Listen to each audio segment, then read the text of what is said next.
Game of Thrones மாதிரி நம்மகிட்ட என்னடா இருக்கு?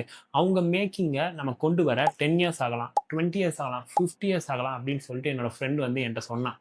அப்போ எனக்கு பட்ட விஷயம், மேக்கிங் வைஸ் நம்ம அவங்களோட பெட்டரா இல்ல. பட் ஸ்டோரி டெல்லிங் வைஸ் நம்ம பெட்டரா தான் இருந்திருக்கோம். மகாபாரதம் அப்படிங்கிற ஒண்ண நான் முன்னாடி எடுத்து வச்சேன். அது story telling wise game of த்ரோன்ஸ்க்கு எந்த வகையிலயும் சளைச்சது கிடையாது. ஜான் ஸ்னோவ் எடுத்துக்கிட்டிங்கன்னா, அவர் தான் மெயின் புரோட்டகனிஸ்ட்னு வச்சுக்கோங்களேன்.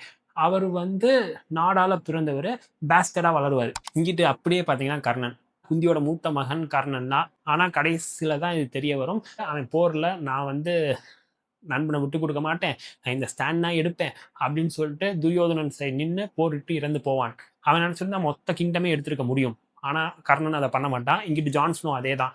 குவீன் இறந்த பிறகு அவன் நினைச்சிருந்தா மொத்த 7 கிங்டம்ஸே எடுத்துட்டு போயிருக்கலாம். பட் ஜான் ஸ்னோ அதை பண்ண மாட்டான். எனக்கு அதெல்லாம் வேணான்னு சொல்லிட்டு அதை விட்டுட்டு விலகி போவான். இந்த ஸ்டோரி டெல்லிங்க ஜார்ஜ் ஆர் மார்ட்டின் சொல்றப்ப 1996ல சொல்லியிருக்காரு. ஆனா மகாபாரதம் எப்போ சொல்லப்பட்டுச்சுன்னு தெரியுமா? 900 பிசி, பிஃபோர் காமன் எரால சொல்லப்பட்டிருக்கு. 400 பிசியில் வந்து கிருஷ்ணரை உள்ள கொண்டு வந்திருக்காங்க, டிவினிட்டியை உள்ள கொண்டு வந்திருக்காங்க. 0 பிசி வரைக்குமே அந்த கிருஷ்ணரோட எக்ஸ்பான்ஷனாக நடந்திருக்கு. கீதையா அதை மாற்றிருக்காங்க. பகவத்கீதையா இப்போ மகாபாரதத்தோட கலந்து தான் நம்ம படிக்கிறோம். அதுக்கப்புறம் 400 சிஇ காமன் எரால தான் அது வந்து ஃபுல் ஃபார்மை எடுத்திருக்கு. 5th செஞ்சுரியில் நம்மளோட ஸ்டோரி டெல்லிங் எவ்வளோ அட்வான்ஸ்டாக இருந்திருக்குன்னு பாருங்க. மன்னர்களோட கதையை அவ்வளோ அழகாக சொல்லியிருக்கோம். அதில் டிவினிட்டியை கொண்டு வந்திருக்கோம், ஒரு ஃபேண்டசி எலமெண்ட் ஆட் பண்ணியிருக்கோம். 4th சிஇயா இப்போ இதுக்கான மேனுஸ்கிரிப்ட்ஸ் இருக்கான்னு கேட்டிங்கன்னா, மேனுஸ்கிரிப்ட்ஸ் எல்லாமே அழிஞ்சு போச்சு ட்ராபிக்கல் கண்டிஷன்ஸில். அதனால சர்வைவ் ஆக முடியல.